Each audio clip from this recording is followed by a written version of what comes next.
मैंने अपने सगे भाई के उज्जवल भविष्य के लिए अपनी जिंदगी के 3 साल जेल की सलाखों के पीछे बिताए। वहाँ मैंने अचानक एक बहुत बड़े बिजनेसमैन के बेटे की जान बचाई, जिसने मुझे शुक्रिया के तौर पर पूरे 100 मिलियन दिए। जेल से छूटते ही मैंने खुशी खुशी अपने पिता को फोन मिलाया, लेकिन मेरी आवाज सुनते ही पिता ने बिना कुछ कहे फोन काट दिया। मैं परेशान हो गया कि घर पर कोई बड़ी मुसीबत आई है और मैं पागलों की तरह भागकर घर पहुंचा। जैसे ही मैं दरवाजे पर पहुंचा, अंदर से अपनी भाभी की गुस्से से चिल्लाती हुई आवाज सुनाई दी। वह मेरे भाई पर चिल्ला रही थी, प्रॉपर्टी ट्रांसफर में इतनी जल्दीबाजी करने की क्या जरूरत थी? मैं तो अपना प्रीनेटल टेस्ट भी नहीं करवा पाई। जब वह जेल से वापस आएगा तो रहने के लिए किराए की जगह ढूंढेगा। मैं किसी एक्स कन्विक्ट मुजरिम के साथ इस घर में नहीं रह सकती। वह आगे बोली, भले ही इस घर को खरीदने के पूरे पैसे उसी ने दिए थे, पर उसे यहाँ रखने का कोई मतलब नहीं है। उनकी यह खौफनाक बातचीत सुनकर दरवाजा खटखटाने के लिए बढ़ा। मेरा हाथ वहीं हवा में रुक गया और मेरी उंगलियां बेकाबू होकर कांपने लगी। मुझे बचपन से ही आदत थी कि मेरे माता पिता हमेशा मेरे भाई का ही पक्ष लेते थे, लेकिन मेरा भाई मुझसे बहुत जुड़ा हुआ था। मैं उसकी की हुई गलती का इल्जाम अपने सिर लेकर जेल गया था। मैंने सोचा, क्या मेरा भाई मेरे साथ इतना बेरहम हो सकता है? मैंने एक लंबी सांस ली और दरवाजा खटखटाया। अंदर की आवाजें अचानक बंद हो गईं। माँ ने दरवाजा खोला और मुझे सामने देखकर उनके होश उड़ गए। फिर अपनी नजरें चुराते हुए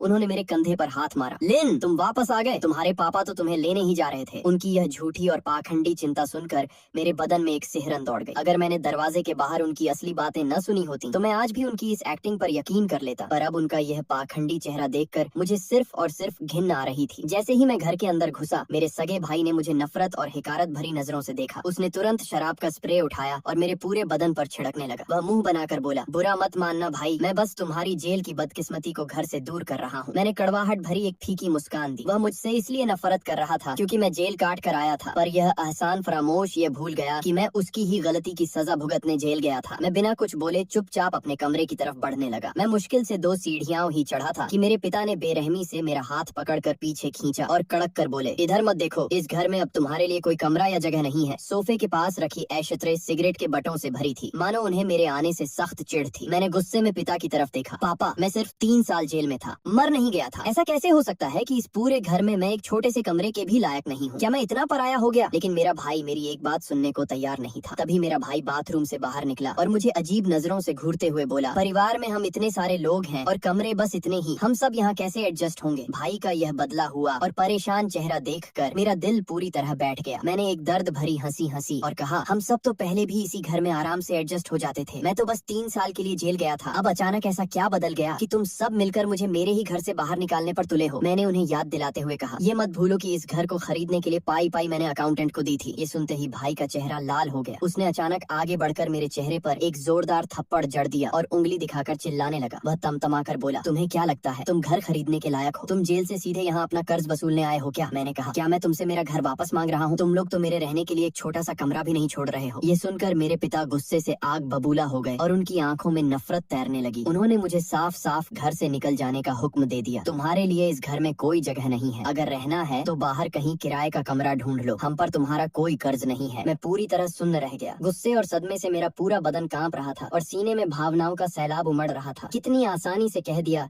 कि मुझ पर उनका कोई कर्ज नहीं है। मैं सोच रहा था कि कौन था वो जो 3 साल पहले रो रो कर मुझसे भीख मांग रहा था, किसने मेरे पैर पकड़े थे कि भाई का गुनाह मैं अपने सिर ले लूं, किसने कहा था कि मैं जेल जाकर इस परिवार पर बहुत बड़ा उपकार कर रहा हूँ। आज मैं कोई प्रॉपर्टी नहीं बल्कि सिर्फ अपना वो पुराना कमरा वापस मांग रहा हूँ, तो मैं इन गुनहगारों के लिए पराया हो गया। मुझे अच्छी तरह याद है, तब यही मम्मी पापा आंखों में आंसू लिए मेरे सामने मिन्नतें कर रहे थे कि छोटे भाई का दाखिला एक नामी यूनिवर्सिटी में हुआ है, उसका करियर एक पुलिस केस की वजह से बर्बाद नहीं होना चाहिए। उन्होंने वादा किया था कि बाहर आने पर मुझे इनाम मिलेगा। मुझे उनका कोई इनाम नहीं चाहिए था, मुझे तो बस अपने बूढ़े माता पिता पर तरस आ गया था और मैं अपने भाई से बेइंतहा प्यार करता था। उसी प्यार के चक्कर में मैंने अपनी अच्छी खासी नौकरी खो दी, अपनी कार बेच दी और अपनी सारी जमा पूंजी उनके पैरों में डाल दी। लेकिन मैं कितना बड़ा बेवकूफ था जो सोच रहा था कि जेल से बाहर आने के बाद मुझे अपने परिवार का प्यार मिलेगा। बदले में मुझे मिला तो सिर्फ ये जबरदस्त धोखा और गहरा झटका। आज मेरा अपना सगा परिवार मुझे धक्के मारकर बाहर निकालने के लिए एक हो चुका था। मेरी आंखों से चुपचाप आंसू बह रहे थे, लेकिन मैंने अपना आपा न खोने के लिए अपने दांत जोर से भींच ली। तभी भाई नकली हमदर्दी जताते हुए आगे बढ़ा और बोला, भाई, इन 3 सालों में जब तुम जेल में थे तब पड़ोसियों के तानों की वजह से हमारा भी बहुत बुरा समय गुजरा है। अब तुम अचानक जेल से छूटकर फिर से हमारे साथ यहाँ रहना चाहते हो। सोचो, बाहर के लोग हमारे और मेरी पत्नी के बारे में क्या सोचेंगे? तुम कभी हमारे सम्मान के बारे में क्यों नहीं सोच सकते? भाई की ये स्वार्थी और घटिया बात सुनते ही मेरे सब्र का बांध टूट गया। मैंने झटके से उसका हाथ अपने कंधे से हटाया और अपनी उंगली सीधे उसकी आंखों के सामने तानते हुए कड़क कर कहा। मैंने अपने छोटे भाई की आंखों में आंखें डालकर एकदम बेरुखी से कहा, भूलना मत कि जेल तुम्हें जाना चाहिए था। तुमने ही परिवार को शर्मिंदा किया है और आज तुम मेरे ही दिए घर में रहकर मेरे ही त्याग का फायदा उठाते हुए मुझ पर इल्जाम लगा रहे हो। ये कड़वी सच्चाई सुनकर छोटे भाई का चेहरा शर्म और गुस्से से काला पड़ गया। वह बेरुखी से झुंझलाया, मैंने तुम्हें पहले ही थैंक यू कह दिया है, अब और क्या चाहते हो? बड़े भाई होने के नाते क्या तुम्हारा ये फर्ज नहीं था? भाई के इस घटिया रवैये ने मेरा दिल तोड़ दिया। हद तो तब हो गई जब माता पिता भी उसका बचाव करने लगे। बड़ा भाई पिता के समान होता है। क्या तुम अपने भाई के लिए इतना करने का श्रेय लेना चाहते हो? इतने मतलबी क्यों हो गए हो लीन? अब तुम बच्चे नहीं रहे, भले ही तुम्हें बाहर किराए पर रहना पड़े, पर यही सही है। उनकी कही हर एक बात किसी तेज चाकू की तरह मेरे दिल को चीर रही थी। मैंने अपना सिर ऊपर उठाया, आंखें बंद की और जबरदस्ती अपने आंसू रोके। मेरे होठों पर एक बेबस मुस्कान आ गई कि इन 3 सालों में ये लोग मुझसे जेल में मिलने क्यों नहीं आए थे, क्योंकि इन्हें शर्म आती थी। खैर, आज से मैं तुम सबके साथ अपने सारे रिश्ते तोड़ता हूँ, याद रखना, बाद में पछताना मत। इतना कहकर मैं बिना पीछे मुड़े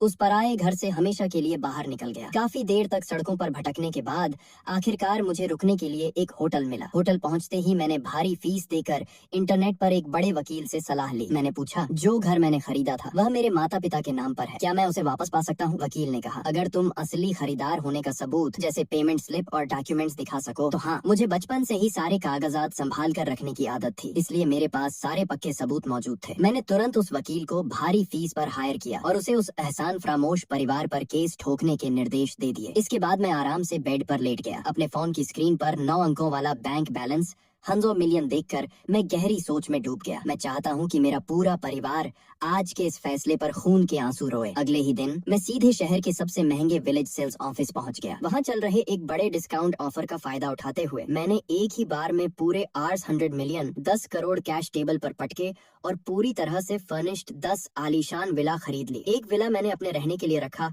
और बाकी के 9 विला सीधे किराए पर चढ़ा दिए। अब सिर्फ उन 9 विला के महीने के किराए से ही मेरे बैंक खाते में इतनी भारी रकम आ रही थी जो मेरी जरूरतों से कहीं ज्यादा थी। ठीक 1 महीने बाद मेरे फोन की घंटी बजी। स्क्रीन पर मेरे पिता का नाम फ्लैश हो रहा था। मैंने फोन उठाया तो वो गुस्से में चीख रहे थे, क्या तुम पागल हो गए हो लिन? तुम्हारी इतनी जुर्रत कि तुमने अपने ही माँ बाप पर केस कर दिया? सच में तुम्हें तो जेल के अंदर ही सड़ना चाहिए था। तुम्हारा दिल बहुत काला है। फोन पर मैं साफ तौर पर अपने पिता का गुस्से से तमतमाया हुआ चेहरा महसूस कर पा रहा था। मैंने बेपरवाही से मुस्कुराते हुए तंज कसा, क्यों पापा, क्या ये सब मुझे आप ही लोगों ने नहीं सिखाया था? मैं वो घर वापस ले रहा हूँ, इसलिए नहीं कि मुझे उसकी जरूरत है, बल्कि इसलिए क्योंकि मैं नहीं चाहता कि तुम जैसे एहसान फरामोश लोग मेरे पैसों के घर में ऐश करें। मैंने दूसरी तरफ से आ रही उनकी चीख पुकार को अनसुना किया और फोन काट दिया। ठीक उसी पल मेरे विला के मुख्य दरवाजे पर किसी ने दस्तक दी। नौकर नॉक। मैंने दरवाजा खोला तो सामने एक बेहद आकर्षक, ग्लैमरस और खूबसूरत लड़की खड़ी थी। वह मुस्कुराकर बोली, हेलो लैंडलॉर्ड, मकान मालिक। भाई, मैं आपके विला नंबर 2 की किराएदार हूँ। मेरा नाम सुबांगवान है। मुझे याद आया, ये वही पहली किराएदार थी जिसने बहुत ही आसानी से कॉन्ट्रैक्ट साइन किया था। मैंने शांत भाव से पूछा, क्या कोई बात है? सुबांगवान ने शर्माते हुए अपने बालों की एक लट को कान के पीछे किया। उसके गाल गुलाबी हो चुके थे। वह गुजारिश करते हुए बोली, आज रात मेरे क्लासमेट्स की एक इनॉग्रेशन पार्टी है। वे सब उस रहस्यमयी मल्टी मिलियनेयर मालिक से मिलना चाहते हैं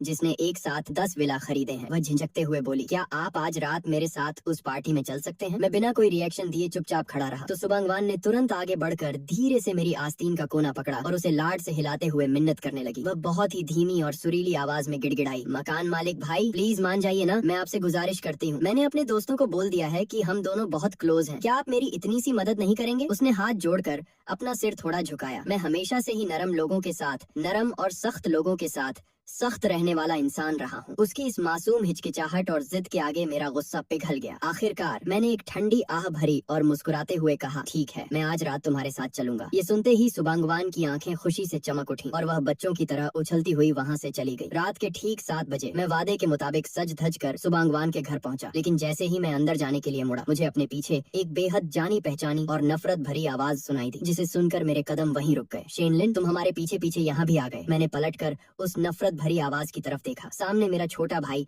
शेनटेन और उसकी घमंडी पत्नी जियालिन खड़े थे। जैसे ही उनकी नजर मुझ पर पड़ी, उनका चेहरा गुस्से से लाल हो गया और उनकी आंखों में झड़ तैरने लगा। मामला बिगड़ता देख मेरी खूबसूरत किराएदार सुबांगवान मेरे पास आई। वह हम तीनों को हैरानी से देखते हुए बोली, क्या तुम लोग एक दूसरे को पहले से जानते हो? तभी भाभी जियालिन ने झर उगलते हुए कहा, बांगवान, ये मेरे पति का एक्स कन्विक्टेड कैदी भाई है। वह सबके सामने चिल्लाई, ये पूरे दिन आवारागर्दी करता है और बस यही साजिश रचता रहता है कि किसी तरह हमसे हमारा घर कैसे छीना जाए। जैसे ही उसने अपनी बात खत्म की, पार्टी में मौजूद सभी रईस मेहमानों की नफरत और मजाक भरी नजरें मेरी तरफ मुड़ गईं। चारों तरफ से मुझ पर एक गहरा मानसिक दबाव बनाया जाने लगा। उनकी इन बातों को सुनकर, जो सरेआम सच का गला घोंट रही थी, मैंने गुस्से में अपनी मुट्ठियां भींच ली। लेकिन जब मैंने अपने सगे भाई को चुपचाप खड़े देखा तो मेरे दिल में नफरत की एक ठंडी लहर दौड़ गई। अब मैं उन्हें किसी सगे भाई भाभी की तरह नहीं, बल्कि स्टेज पर नाचने वाले दो घटिया जोकरों की तरह देख रहा था। मैंने कड़क कर कहा, पहली बात, मुझे तुम जैसों के पीछे चलने में कोई दिलचस्पी नहीं है। दूसरी बात, मैं तुम्हारे इसी निकम्मे पति का गुनाह अपने सिर लेकर जेल गया था। और तीसरी बात, तुम्हें एक कैदी से इतनी नफरत है, लेकिन मेरे पैसों से खरीदे गए घर को खाली करने में तुम्हारी मौत आ रही है। मैं पूरी महफिल के सामने पूछना चाहता हूँ कि यहाँ पर असली बेशर्म कौन है? मेरे ये तीखे शब्द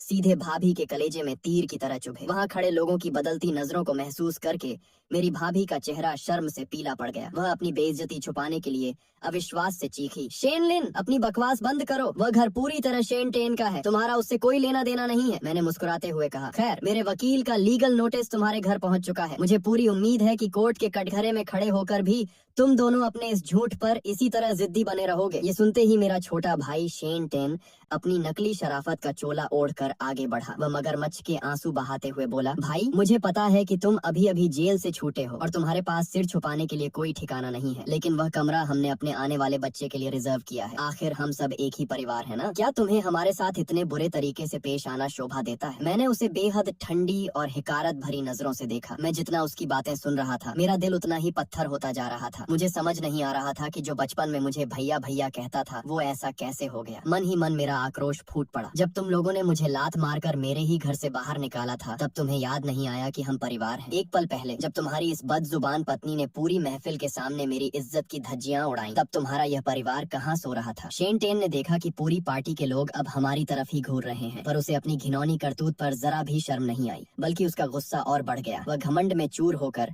और ऊपर से मुझे नीची नजर से देखते हुए अपनी भाभी की तरह रौब झाड़ने लगा। वह अपनी आवाज को और तेज करते हुए बेहद घमंडी लहजे में चिल्लाया, शेन लिन, यह आलीशान विला शहर के एक बहुत बड़े मल्टी मिलियनेयर जमींदार ने खरीदा है। तुम यहाँ भीख मांगकर कोई तमाशा खड़ा नहीं करोगे, समझे? वह ऐसे हुक्म चला रहा था जैसे उस विला की मालकिन उसकी पत्नी हो और मैं कोई बिना इजाजत के अंदर घुसाया चूहा। लेकिन वो नहीं जानता था कि वो असली मालिक के सामने ही खड़ा है। भाभी जिया लिन की घमंडी बातें सुनकर वहाँ खड़े बाकी मेहमान भी पागलों की तरह मेरा मजाक उड़ाने लगे। तभी सुबांगवान, जो इस महफिल की शान थी, पूरी हिम्मत के साथ जियालिन के सामने आ खड़ी हुई। वह मुंह फुलाकर बोली, जियालिन, क्या तुम्हारे बीच कोई बहुत बड़ी गलतफहमी हुई है? गलतफहमी? कोई गलतफहमी नहीं है बांगवान, जियालिन ने हिकारत से कहा। शेन लिन, मैं तुम्हें भले की सलाह देती हूँ कि तुम इसी वक्त यहाँ से दफा हो जाओ। इस विला का असली करोड़पति मालिक किसी भी वक्त यहाँ आता ही होगा, और अगर तुमने उसे नाराज किया तो तुम्हें अंदाजा भी नहीं होगा कि हमारे रुतबे और लीडरशिप के चलते तुम्हारी मौत कैसे होगी। वहाँ मौजूद हर शख्स मुझे अपनी बेरहम और घिनौनी सोच दिखा रहा था, पर इसी बहाने मैं आज पहली बार अपने सगे भाई और भाभी का असली और भयानक चेहरा साफ साफ देख पा रहा था। जियालिन की ये बकवास सुनकर सुबांगवान का चेहरा गुस्से से पीला पड़ गया। अब वह अपनी भड़ास और ज्यादा बर्दाश्त नहीं कर सकी। वह गुस्से से थर थर कांपते हुए अचानक जियालिन और मेरे भाई के सामने चट्टान की तरह खड़ी हो गई और पूरी महफिल में उसकी आवाज गूंजी। सुबांगवान कड़क कर चिल्लाई, जियालिन, अपनी यह गंदी जबान बंद करो। मिस्टर शेन लिन यहाँ मेरे सबसे खास और वीआईपी मेहमान हैं। अगर तुम मेरे ही घर में आकर उन्हें इस तरह बदनाम करोगी तो याद रखना कि तुम दोनों का भी यहाँ कोई स्वागत नहीं है। इसी वक्त मेरे विला से बाहर निकल जाओ। सुबांगवान की कड़क आवाज सुनकर जियालिन ने गुस्से में उसे पीछे धकेला। वह अपनी घमंडी और बदतमीज शक्ल लेकर दोबारा हमारी तरफ बढ़ी। मेरे पेट में जैसे गांठ पड़ गई थी। मेरे अपने सगे मुझसे नफरत कर रहे थे, पर एक पराई लड़की मुझे बचाने के लिए लड़ रही थी। मैंने तुरंत आगे बढ़कर सुबांगवान का हाथ पकड़ लिया ताकि वो पीछे हट सके। तभी जियालिन जोर से हंसी और बोली, बांगवान, तुम कौन होती हो हमें इस विला से बाहर निकालने वाली? तुम भी तो यहाँ सिर्फ एक किराएदार हो। इस विला की असली करोड़पति मालकिन नहीं हो, इसलिए जिसे इस पार्टी से धक्के खाकर बाहर जाना चाहिए वो ये कैदी शेन लिन ही है। मेरा भाई शेन टेन भी अपनी पत्नी का साथ देते हुए बोला, हाँ बांगवान, इस आवारे ने तुम्हें जरूर अपनी चिकनी चुपड़ी बातों में फंसाया होगा। हम तो बस तुम्हारी भलाई के लिए तुम्हें आगाह कर रहे हैं कि इससे बचकर रहो। शेन टेन और जियालिन की यह घटिया बकवास सुनकर सुबांगवान ने उन दोनों को बेहद गुस्से और हिकारत भरी नजरों से घूरा। उसने गहरी सांस ली और ऐसी बात कही जिसने पूरी महफिल के होश उड़ा दिए। जिसे इस विला से जाना चाहिए वो तुम दोनों नीच लोग हो। सुबांगवान ने मेरी तरफ इशारा करते हुए जोर से कहा, तुम जिस करोड़पति जमींदार के खौफ की धौंस जमा रहे हो ना, वो कोई और नहीं बल्कि यही मिस्टर शेन लिन है, जिन्होंने तुम्हारी औकात से बाहर एक ही बार में पूरे 10 आलीशान विला कैश देकर खरीदे हैं। सुबांगवान की आवाज भले ही बहुत तेज नहीं थी, लेकिन उस सन्नाटे से भरे आलीशान कमरे में वो बात किसी भारी लोहे के हथौड़े की तरह सीधे सबके दिलों पर जाकर लगी। महफिल की सारी हंसी मजाक एक सेकंड में गायब हो गई और पूरे हॉल की हवा जैसे बर्फ की तरह जम गई। वहां खड़े हर एक मेहमान के मुंह से सिर्फ गहरे सदमे और शौक की भारी सांसें सुनाई दे रही थीं। भाभी जियालिन के चेहरे पर जो मजाक उड़ाने वाली घमंडी मुस्कान थी, उसे गायब होने का मौका तक नहीं मिला। वह खौफ के मारे उसके होंठों पर ही जमी की जमी रह गई। उसने अपनी आंखें फटी की फटी छोड़ दी और पागलों की तरह मेरी तरफ देखने लगी। जबरदस्त सदमे और डर के मारे उसका पूरा शरीर थर थर कांपने लगा था। वह अपने दिमाग में इस कड़वे सच को हजम ही नहीं कर पा रही थी कि उसका सामना किससे हो गया है। वहाँ खड़ा कोई भी शख्स मेरे इस साधारण से कपड़ों वाले रूप को उस महा करोड़पति जमींदार से जोड़ ही नहीं पा रहा था, जिसने करोड़ों रुपए पानी की तरह बहाकर विला की पूरी लाइन खरीद ली थी। तभी जियालिन कांपती हुई आवाज में बड़बड़ाई, बागवान, क्या तुम हमसे कोई मजाक कर रही हो? ये मामूली अपराधी इस आलीशान विला का मालिक कैसे हो सकता है? इसके पास तो सिर छुपाने की जगह भी नहीं थी। ये तो एक कौड़ी का गरीब है। वहीं बगल में खड़े मेरे छोटे भाई शेन टेन का चेहरा कागज की तरह सफेद पड़ चुका था। ऐसा लग रहा था मानो उसके शरीर की सारी ताकत एक पल में गायब हो गई हो। अपनी पत्नी जियालिन को पकड़े हुए उसका हाथ बेजान सा लटक गया। वह मुझे बहुत अच्छी तरह जानता था और मैं भी उसकी नस नस से वाकिफ था, लेकिन इस वक्त मेरी आंखों में उसके लिए कोई गुस्सा नहीं, बल्कि एक बर्फीली ठंडी नफरत थी, जैसे मैं किसी अजनबी को देख रहा हूँ। मेरी आंखों की उस भयानक ठंडक ने उसके अंदर एक ऐसा खौफ पैदा कर दिया जो उसने जिंदगी में पहले कभी महसूस नहीं किया था। वह कांपती आवाज में तुतलाया, भाई ये सब क्या हो रहा है? तुम्हारे पास अचानक इतने सारे पैसे कहाँ से आ गए? मैंने उसके किसी सवाल का जवाब नहीं दिया। मैं बस वहाँ खामोश खड़ा रहा। उस पल पूरी महफिल की आंखों में मेरे लिए इज्जत, उत्सुकता और हैरानी साफ देखी जा सकती थी। ये वाकई एक अजीब एहसास था। पैसे के दम पर समाज में मिलने वाला रुतबा और सोशल स्टेटस आज उस बंद कमरे में बहुत बड़ा बन चुका था। मैंने उन रिश्तेदारों को देखा जिनके सुनहरे भविष्य के लिए मैंने कभी अपनी जिंदगी का सब कुछ दांव पर लगा दिया था। आज उन्हें इस हाल में देखकर मेरे अंदर बदले की कोई खुशी नहीं थी, बल्कि सीने में एक गहरा दुख और तकलीफ थी कि मेरा अपना सगा खून इतना गिर सकता है। इस बीच सुबांगवान ने महफिल के इस भारी और तनावपूर्ण माहौल को तुरंत भांप लिया। वह पीछे हटने के बजाय पूरी हिम्मत से एक कदम और आगे बढ़ी और ठीक मेरे बगल में आकर खड़ी हो गई। उसकी इस हल्की सी हरकत ने पूरी पार्टी के सामने मेरी ऊंची पोजीशन पर मुहर लगा दी थी। सुबांगवान ने कड़क कर कहा, शेन टेन, जियालिन, इस विला का ऑफिशियल कॉन्ट्रैक्ट खुद मिस्टर शेन लिन ने मेरे साथ साइन किया है, और क्योंकि तुम दोनों मेरे चीफ गेस्ट की इज्जत करना नहीं जानते, इसलिए इस घर में तुम्हारा कोई स्वागत नहीं है। तुरंत यहाँ से दफा हो जाओ। इससे पहले कि मैं सिक्योरिटी गार्ड्स को बुलाकर तुम्हें धक्के मारकर बाहर निकलवाऊं, खुद सीधे रास्ते से चले जाओ। भाभी जियालिन ने अपना मुंह खोला, मानो वो वहाँ कोई नया तमाशा या स्कैंडल शुरू करना चाहती हो, लेकिन सुबांगवान की उस कातिलाना और ठंडी नजर को देखकर उसकी बोलती बंद हो गई। साथ ही आसपास खड़े मेहमानों की थू थू करती और इल्जाम लगाती नजरों को देखकर जियालिन के घमंड का आखिरी निशान भी मिट्टी में मिल गया। उसने बेहद अजीब और झेंपे हुए अंदाज में अपना वो महंगा ब्रांडेड बैग पकड़ा जिसे कभी मैंने ही अपने पैसों से उसे तोहफे में दिया था। वही बैग आज उसकी बेइज्जती का सबसे बड़ा गवाह बन चुका था। भाई शेन टेन ने शर्म के मारे अपना सिर नीचे झुका लिया। मुझ में दोबारा आंखें मिलाने की उसकी जुर्रत नहीं हुई। वह पूरी महफिल के सामने उस उदास और घमंडी जियालिन को घसीटता हुआ वहां से ले गया। जब वो दोनों विला के दरवाजे से जलील होकर बाहर निकले तो ड्रेसिंग रूम का ऑटोमेटिक दरवाजा धीरे धीरे बंद हो गया, जिसने उन लालची और मतलबी लोगों को मेरी दुनिया से हमेशा के लिए अलग कर दिया। रात के सन्नाटे में पार्टी का म्यूजिक दोबारा गूंजा, पर अब सबकी नजरें मेरे लिए बदल चुकी थी। मुझे अच्छी तरह पता था कि यह तो सिर्फ एक शुरुआत है। वह घर जो उन लोगों ने धोखे से मुझसे छीन लिया था, और वह रौंदी हुई मेरी इज्जत, मैं उस एक एक चीज को उनके हलक से हाथ डालकर वापस छीन लूंगा। दूसरी तरफ विला से बेइज्जत होकर निकले शेन टेन और जियालिन का खून उबल रहा था। वे दोनों सीधे अपने एक पुराने और खस्ता हाल किराए के अपार्टमेंट में जाकर छिप गए। वहाँ वे फोन की स्क्रीन के सामने बैठकर गुस्से में अपने दांत पीस रहे थे। जियालिन सोशल मीडिया पर सुबांगवान की आलीशान विला वाली पोस्ट देखकर जलन के मारे पागलों की तरह तड़प रही थी। जलन और लालच ने जियालिन के चेहरे को पूरी तरह बदसूरत बना दिया था। वह इस कड़वे सच को मानने के लिए कतई तैयार नहीं थी कि जिस जेली कैदी को उसने लात मारी थी वह अचानक करोड़पति कैसे बन गया। वह चिल्लाई, किस हक से? एक जेल काट कर आया हुआ बेकार आदमी इस आलीशान विला में रह रहा है। पक्का इसका ये काला पैसा नंबर 2 की कमाई का है। जरूर जेल के अंदर इसने कोई बहुत बड़ा गंदा और गैर कानूनी काम किया है। तभी भाई शेन टेन डरते हुए बोला, पत्नी, अब तो उसने हमारे खिलाफ कोर्ट में वकील भी खड़ा कर दिया है। हमारा वो घर अब शायद हमारे हाथ से निकल जाएगा। जियालिन गुस्से में चीखी, अगर वो घर हमारा नहीं रहा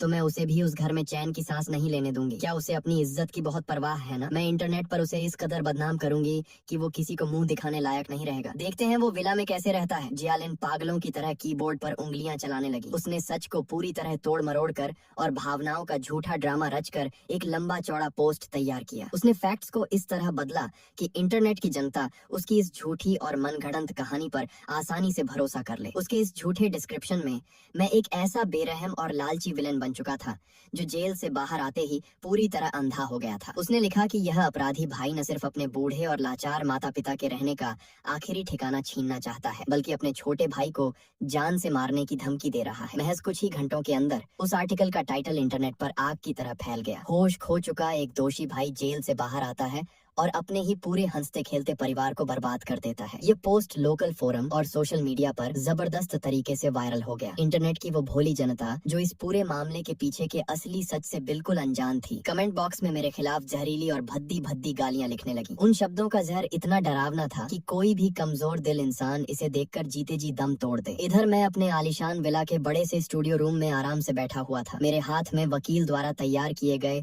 उस पैतृक घर के सारे ओरिजिनल पेमेंट और प्रॉपर्टी के लीगल डॉक्यूमेंट्स थे। तभी अचानक मेरा आईफोन पागलों की तरह तेजी से वाइब्रेट करने लगा। स्क्रीन पर अनगिनत अनजान नंबरों से कॉल्स की बाढ़ आ गई थी। जब मैंने एक दो कॉल्स रिसीव किए तो दूसरी तरफ से लोग मुझे बिना सोचे समझे घटिया और दर्द देने वाली बेइज्जती सुना रहे थे। मैंने शांति से फोन काटा और स्क्रीन पर आ रहे उन हजारों नफरत भरे प्राइवेट मैसेजेस को देखा। मेरे होठों पर एक बेहद खौफनाक और ठंडी मुस्कान तैर गई, क्योंकि इन कीड़ों को नहीं पता था कि शेर का शिकार करने के चक्कर में इन्होंने खुद मौत के वारंट पर साइन कर दिए हैं। इस तरह की घटिया और लो लेवल साइबर बुलिंग उस नरक के मुकाबले कुछ भी नहीं थी जो मैंने 3 साल तक जेल की सलाखों के पीछे झेला था। तभी सुबांगवान हाथ में टैबलेट लिए कमरे के अंदर आई। उसका चेहरा बीती रात से भी ज्यादा पीला और परेशान दिखाई दे रहा था। वह घबरा कर सीधे मेरी तरफ झपटी और टैबलेट की स्क्रीन पर लगातार बढ़ रही ट्रेंडिंग लिस्ट की ओर इशारा करने लगी। उसकी आवाज में मेरे लिए साफ तौर पर गहरी चिंता थी। मिस्टर शेन, जल्दी देखिए, जियालिन और आपके परिवार वाले इंटरनेट पर लाइव आकर विक्टिम कार्ड खेल रहे हैं। पूरी दुनिया इस वक्त लाइव चैट में आपको गालियां दे रही है और हद तो ये है कि इन लोगों ने इंटरनेट पर आपका घर का सही पता भी लीक कर दिया है। मुझे पहले से ही इस बात की उम्मीद थी। इन घटिया हरकतों और ओछी चालों के अलावा उन लोगों के पास और कोई औकात ही नहीं थी। स्क्रीन पर वह मक्कार भाभी जियालिन कैमरे के सामने घड़ियाली आंसू बहा रही थी, जबकि मेरा छोटा भाई शेन टेन लाचार बनकर सिर झुकाए गहरी आहें भर रहा था। दोनों मिलकर बेघर होने का नाटक कर रहे थे। लाइव चैट में कमेंट्स इतनी तेजी से भाग रहे थे कि पढ़ना मुश्किल था। पूरा कमेंट बॉक्स मेरी बेइज्जती और नफरत से भरा पड़ा था। कुछ सिर फिरे लोग तो लाइव चैट में चिल्ला चिल्ला कर यह भी कह रहे थे कि वे मुझे सबक सिखाने के लिए खुद ढूंढते हुए मेरे विला तक आएंगे। उधर स्क्रीन पर जियालिन फूट फूट कर रोने का ढोंग कर रही थी। वह रोते हुए बोली, क्या कोई हमारे दर्द को समझता है? हमने 3 साल तक खून पसीना एक करके उस घर की देखभाल की और ये अपराधी जेल से आते ही हमें लात मारकर बाहर निकाल रहा है। हमारे छोटे छोटे बच्चे हैं। कोई इंसान इतना बेरहम और जालिम कैसे हो सकता है? ये सब देखकर सुबांगवान परेशान होकर बोली, मिस्टर शेन, आपको तुरंत इंटरनेट पर आकर सच्चाई साफ करनी होगी, वरना आपकी पूरी इज्जत मिट्टी में मिल जाएगी और यहाँ के रईस पड़ोसी भी आपके बारे में गलत सोचने लगेंगे। मैंने मुस्कुराते हुए कहा, सच्चाई साफ करूँ? कोई जल्दी नहीं है। इन्हें थोड़ी देर और हवा में कूदने दो बांगवान। ये जितने ऊंचे आसमान पर जाएंगे, जब कानून का हथौड़ा पड़ेगा तो उतनी ही दर्दनाक मौत मरेंगे। मैंने इंटरनेट के उन जहरीले कमेंट्स को अपने दिमाग पर रत्ती भर भी हावी नहीं होने दिया। इसके उलट मैं बिल्कुल शांत बना रहा। मैंने बिना वक्त गंवाए सीधे अपने वकील मिस्टर जैन का नंबर डायल किया। मैंने बेहद शांत लेकिन दमदार लहजे में पूछा, वकील साहब, क्या आपने इंटरनेट पर चल रहे इस तमाशे के सारे पक्के लीगल सबूत इकट्ठा कर लिए हैं? उन सभी फेक अकाउंट्स की लिस्ट तैयार है ना? वकील साहब ने दूसरी तरफ से आश्वस्त करते हुए कहा, आप बिल्कुल बेफिक्र रहिए मिस्टर शेन। इन लोगों द्वारा फैलाई जा रही हर एक अफवाह, बदनाम करने की साजिश और कॉपीराइट का उल्लंघन कोर्ट के सामने नोटराइज हो चुका है। आपके सिर्फ एक आदेश पर इन्हें न सिर्फ भारी हर्जाना भरना होगा, बल्कि इस साजिश के लिए इन्हें सीधे जेल की सलाखों के पीछे जाना होगा। लाइव ब्रॉडकास्ट में उस भाई और भाभी के दोगले चेहरों को देखकर मेरे दिल में परिवार के प्यार और दया का जो आखिरी कतरा बचा था, वह भी हमेशा के लिए राख हो गया, क्योंकि उन्होंने खुद मेरे साथ रिश्ता खत्म करने का यह घिनौना तरीका चुना था। इसलिए अब मैं भी उन्हें उनकी बर्बादी का एक ऐसा शानदार तोहफा देने वाला था जो वो जिंदगी भर नहीं भूलेंगे। मैंने टैबलेट बंद किया और खिड़की के पास जाकर बाहर झील के शांत पानी को देखने लगा। इंटरनेट पर मेरे खिलाफ नफरत का तूफान जारी था, लेकिन मेरे लिए यह उनके खुद के विनाश की उल्टी गिनती से ज्यादा कुछ नहीं था। देखते ही देखते वो ऑनलाइन कमेंट्स किसी महामारी की तरह पूरे शहर में फैल गए और उन्होंने लास विलास जैसे पौश इलाके के रईस पड़ोसियों को भी हिलाकर रख दिया। पड़ोसी छोटे छोटे ग्रुप्स में इकट्ठा होने लगे। वे सब शक, डर और जांच पड़ताल भरी नजरों से मेरे विला की तरफ उंगलियां उठा रहे थे। ठीक उसी पल विलेन भाई शेन टेन की अगुवाई में मेरे लालची माता पिता एक बहुत बड़ा ड्रामा करने के लिए सीधे मेरे दरवाजे पर आ धमके। उनके हाथ में एक पुराना और घिसा पिटा लाउड स्पीकर था और वे पूरे मोहल्ले के सामने तमाशा करने की तैयारी से आए थे। पिता चिल्लाए, एहसान फरामोश बेटे, तुम इतने आलीशान और बड़े घर में ऐश कर रहे हो और अपने बूढ़े बाप को एक खस्ता हाल किराए के मकान में सड़ने के लिए छोड़ दिया। तभी मेरी माँ जमीन पर बैठ गई और जोर जोर से छाती पीट कर रोने का नाटक करने लगी। सब लोग आओ और देखो, मेरा बड़ा बेटा जेल की हवा खाकर ऐसा बदला कि आज अपनी सगी माँ को भी नहीं पहचान रहा। उल्टा वो हम ही पर केस ठोकना चाहता है। क्या दुनिया में ऐसा पाप कहीं होता है? मैंने पूरी शालीनता से अपने विला का मुख्य दरवाजा खोला और बाहर निकल आया। सीढ़ियों के नीचे चल रहे इस घटिया और बेतुके ड्रामे को देखते हुए मेरे अंदर कोई गुस्सा नहीं, बल्कि एक अजीब सी खामोशी थी। पड़ोसियों की कानाफूसी और फुसफुसाहट अब और तेज हो चुकी थी, लेकिन उस शोर के बीच भी मुझे अपने भीतर एक गजब की शांति और आजादी महसूस हो रही थी। मैंने उनकी आंखों में आंखें डालकर कहा, पापा, माँ, मैंने आप लोगों को सुधरने का मौका दिया था। वह घर मैंने अपनी गाढ़ी कमाई के पैसों से खरीदा था और मैंने कभी आपको निकालने के लिए नहीं कहा था। तुम ही वो लोग थे जिसने सबसे पहले मुझे लात मारकर बाहर निकाला था। तभी पिता घमंड से चिल्लाए, वह घर मेरे नाम पर है, इसलिए वो कानूनी तौर पर मेरा है। और अब जब तुम्हारे पास इतना पैसा आ ही गया है तो तुम्हारा फर्ज है कि तुम हमारे लिए इससे भी बड़ा घर खरीद कर दो। और हाँ, तुम्हें अपने इस छोटे भाई से हाथ जोड़कर माफी भी मांगनी होगी। मैं उनके उस घिनौने लालची चेहरे को देखकर सीधे शेन टेन की तरफ मुड़ा, जो डरपोक की तरह पिता के पीछे छिपा हुआ था। वह अपने मोबाइल फोन से गुपचुप तरीके से मेरी लाइव रिकॉर्डिंग कर रहा था। उसका इरादा साफ था कि इस वीडियो को इंटरनेट पर अपलोड करके और हमदर्दी बटोरी जाए। मैंने मुस्कुराते हुए उससे पूछा, क्या तुमने सब कुछ ठीक से रिकॉर्ड कर लिया छोटे भाई? भूलना मत, तुम्हारे पास जितने ज्यादा वीडियो के सबूत होंगे, जज कोर्ट में तुम्हें उतनी ही जल्दी और लंबी सजा सुनाएंगे। ये सुनते ही शेन टेन का हाथ कांप गया और कैमरे का एंगल हिल गया। उसकी आंखों में एक पल के लिए अपनी मौत का खौफ और पछतावे की झलक दिखी, लेकिन अपनी शातिर पत्नी के दबाव में वह तुरंत फिर से सीधा खड़ा हो गया और न्याय का मुखौटा पहनकर कैमरे के सामने अपना नाटक चालू रखा। मेरे माता पिता कुछ देर तक और लाउडस्पीकर पर हंगामा करते रहे, जब तक कि विला के कड़क सिक्योरिटी गार्ड्स ने उन्हें कॉलर पकड़कर जबरदस्ती सोसाइटी से बाहर नहीं खदेड़ दिया। कमरे में एक बार फिर गहरी और सुकून भरी खामोशी छा गई। मैं आराम से सोफे पर बैठ गया और उन लालची विलन्स के अंजाम के बारे में सोचने लगा, जिनका खेल अब कानून की अदालत में हमेशा के लिए खत्म होने वाला था।